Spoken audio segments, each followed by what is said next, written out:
ایک مومنہ تھی جس نے نظر کی کہ مولا غازی عباس اگر میرا فلاں کام ہو گیا تو میں آپ کی خدمت میں ایک نظر لے کر آؤں گی، قربانی کا جانور لے کر آؤں گی، وہیں پر میں قربان کروں گی اور سارے زائرین میں تقسیم کروں گی۔ حاجت پوری ہو گئی، پہنچی قبر امام حسین کی طرف، کربلا کی طرف۔ راستے میں آپ کو معلوم ہے کہ چیک پوسٹ بنی ہوتی ہیں، سیطرے بنے ہوتے ہیں، روکا جاتا ہے، تلاشی لی جاتی ہے، وہاں پر کچھ اچھے لوگ بھی ہوتے ہیں، کبھی کبھار کچھ برے لوگ بھی ہوتے ہیں، پرانے زمانے کا خیر واقعہ ہے۔ تو ایک ناسبی تھا، اس نے کہا اے خاتون یہ آپ کے ساتھ یہ گائیں کیوں آئی ہے؟ گائیں کو آپ کربلا کیوں لے کر جا رہے ہیں؟ کہا کہ قربانی کے لیے میں لے کر جا رہی ہوں، میں نے مولا غازی عباس کی نظر مانگی تھی، اب میری نظر پوری ہو گئی ہے، میں وہاں لے کر جاؤں گی، قربان کروں گی، وہاں زائرین کو تقسیم کروں گی۔ اس نے کہا کہ گائیں لے جانے کی اجازت نہیں ہے، آپ خود جائیے۔ کہا کہ نظر کی گائیں ہیں، آپ کو یہ سبب فراہم کیجئے۔ کہا کوئی سبب نہیں ملے گا، جا کر غازی عباس سے، مولا عباس سے، اب تو میں احترام کے ساتھ نام لے رہا ہوں ورنہ انہوں نے جس طریقے سے نام لیا، کہہ دینا کہ گائے میرے قبضے کے اندر ہے، آ کر چھڑا سکتے ہیں تو چھڑا لیں۔ نعوذ باللہ نعوذ باللہ۔ اس خاتون کا دل ٹوٹا، کہا کہ لگتا ہے اس پولیس والے سے تو لی نہیں جا سکتی، لیکن جاؤں گی میں مولا کے حضور اور مولا کو جا کر شکایت کروں گی کہ اس پولیس والے نے مجھے نظر کو پورا کرنے نہیں دیا، ورنہ میں لے کر آتی اور یہاں پر لا کر قربان کرتی۔ غازی عباس کے روضے پر پہنچی، سلام پیش کیا، اپنی اس شکایت کو بیان کیا۔ شکایت کو بیان کرنے کے بعد کوئی جواب ظاہری طور پر نہیں ملا۔ یہ اپنی شکایت بار بار کرتی تھی اور یہ کہتی تھی کہ مولا اگر میری نظر نہیں پوری ہو سکتی ہے تو ایک خاص وجہ سے نہیں ہوئی ہے، آپ نے میری نظر تو قبول کر لی نا، آپ تک تو میرا یہ ثواب اور آپ تک تو میری نیت پہنچ گئی نا۔ یہ بار بار کہتی تھی لیکن وہاں سے کوئی تائید نہیں ملتی تھی، وہاں سے کوئی جواب نہیں آتا تھا۔ یہاں تک کہ جب جانے کا وقت آیا تو آخری جب اس نے زیارت پڑھی، زیارت پڑھتے پڑھتے بے ہوش ہوئی اور نیند میں چلی گئی۔ کہتے جیسے مجھے نیند آئی محسوس ہوا کہ قبر سے خود غازی عباس آ گئے، اور غازی عباس نے کہا مجھے معلوم ہے تو میرے لیے اور میرے زائرین کے لیے نذرانہ لے کر آئی تھی، لیکن فلاں نے روک لیا ہے، کوئی حرج نہیں، ہم نے تیری اس نظر کو قبول کر لیا۔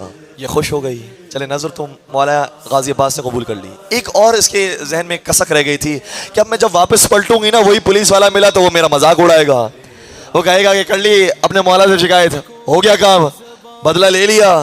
کیا کیا انہوں نے؟ کچھ کیا؟ کچھ کر سکے؟ نعوذ باللہ۔ یہ جو جملے کہہ رہے ہیں مجھ سے برداشت نہیں ہوگا، تو مولا آپ کوئی ایسا کام بھی کر دیں کہ اسے سبق مل جائے۔ مولا نے فرمایا اس سے تجھے کیا لینا دینا، میں نے قبول کر لی یہ تیری نظر، بس تو یہاں سے گھر چلے جا۔ اسے کہا نہیں مولا ایسے تو نہیں، کوئی بات تو بتائیں، کوئی انتقام تو لیں، کوئی چیز تو ہو کہ میں بھی اس کو بول سکوں کہ بھائی میرے مولا نے میری نظر قبول کر لی، چاہیے کہ جانور تیرے پاس ہے۔ امام نے فرمایا کہ چھوڑ دو اس کو، اس کا کچھ حساب کتاب ہم سے بنتا ہے، اس وجہ سے ہم کہتے ہیں کہ اسے چھوڑ دو۔ اب اس نے کہا حساب کتاب بنتا ہے؟ کیا حساب کتاب بنتا ہے مولا یہ تو بتائیے۔ امام مولا غازی عباس سے بیان فرمایا کہ ایک مرتبہ وہ اپنے لشکر کے ساتھ ایک جگہ جا رہا تھا تو راستے میں اس کا پانی ختم ہو گیا، پیاس لگنے لگی۔ جب پیاس کی شدت بہت بڑھ گئی تو سوچنے لگا کہ کہیں پر بھی پانی ملے گا ہم روکیں گے، وہیں سے پانی پی لیں گے۔ ایک جگہ پر بہت مشکل سے پانی ملا، یہ وہاں پانی پینے کے لیے پہنچا تو اسے میرے آقا حسین کی پیاس یاد آ گئی، اور اس نے یہ کہا کہ کتنا برا کیا یزید نے کہ حسین کو پانی بھی نہیں دیا، اور میرے آقا کو یاد کر کے جب اس نے پانی پیا تو یہ احسان میرے اوپر آ گیا کہ میرے آقا کو اس طریقے سے اسے یاد کیا ہے، لیکن اس وجہ سے میں کہہ رہا ہوں کہ اسے چھوڑ دے، معاف کر دے، بس تو چلے جا۔ اب اسے بھی ایک چیز مل گئی کہ اب میں یہ واقعہ بتاؤں گی اس کو تو اسے یقین آئے گا کہ ہاں میرا مولا غازی عباس نے نظر قبول کر لی۔ یہ پہنچی وہیں پر، وہاں وہ پولیس والا بھی موجود تھا، پولیس والے نے یہی طریقہ اختیار کیا، کر لی شکایت عباس سے، ہو گیا کام تیرا، کیا ہوا؟ کچھ بگاڑا انہوں نے میرا؟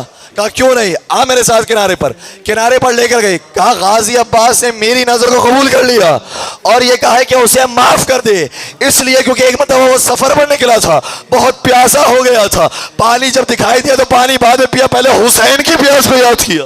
کہتا ہے یہ پورا واقعہ میرے ساتھ پیش آیا تھا، تیرا عباس صحیح کہتا ہے، تیرا مولا صحیح کہتا ہے، یہ پورا واقعہ میرے ساتھ پیش آیا تھا، اب مجھے بھی لے کر چل غازی عباس کے روزے پر کہ میں ان سے معافی مانگ لوں، میں نے ان کا دل دکھایا ہے، ان کا دل توڑا ہے۔ یہ سب چلے اب دوبارہ سے غازی عباس کے روزے پر، زوجہ موجود تھی، اس کا شوہر بھی موجود تھا، یہ شخص بھی موجود تھا، سب غازی عباس کے جب حرم میں پہنچے نا تو اس نے کہا کہ مجھے ایسے نہ لے کر جا، میں بہت بڑا گنہگار ہوں، میں نے بہت سخت جملے کہہ دیے تھے اپنے آقا اور مولا کو، مجھے رسیوں سے باندھ جیسے جانور کو باندھا جاتا ہے، اور پھر رسی سے باندھنے کے بعد مجھے کھینچ تاکہ پتہ چلے کہ ایک میں غدا آیا ہوں غازی عباس کا۔ کہ مجھے جب اس طریقے سے کھینچا گیا اور باندھا گیا تو جب کھینچ رہے تھے ایک حرم امام غازی عباس کا خادم باہر آیا اور خادم نے مجھے دیکھ کر کہا تیرا نام کیا ہے؟ میں نے اپنا نام بتایا کہ میرا نام فلاں ابن فلاں ہے۔ سنیے گا جملہ، کہا کہ غازی عباس کل رات میرے خواب میں آئے تھے اور کہا تھا خادمین کے فہرست میں ایک خادم کا اضافہ کر لینا جس کا نام فلاں ابن فلاں ہو، ایک خادم آنے والا ہے اس کا اضافہ کر لینا۔ اور وہ جب تک زندہ رہا مولا غازی عباس کے حرم کا خادم بنا رہا، اس کا خاندان وہاں پر موجود ہے۔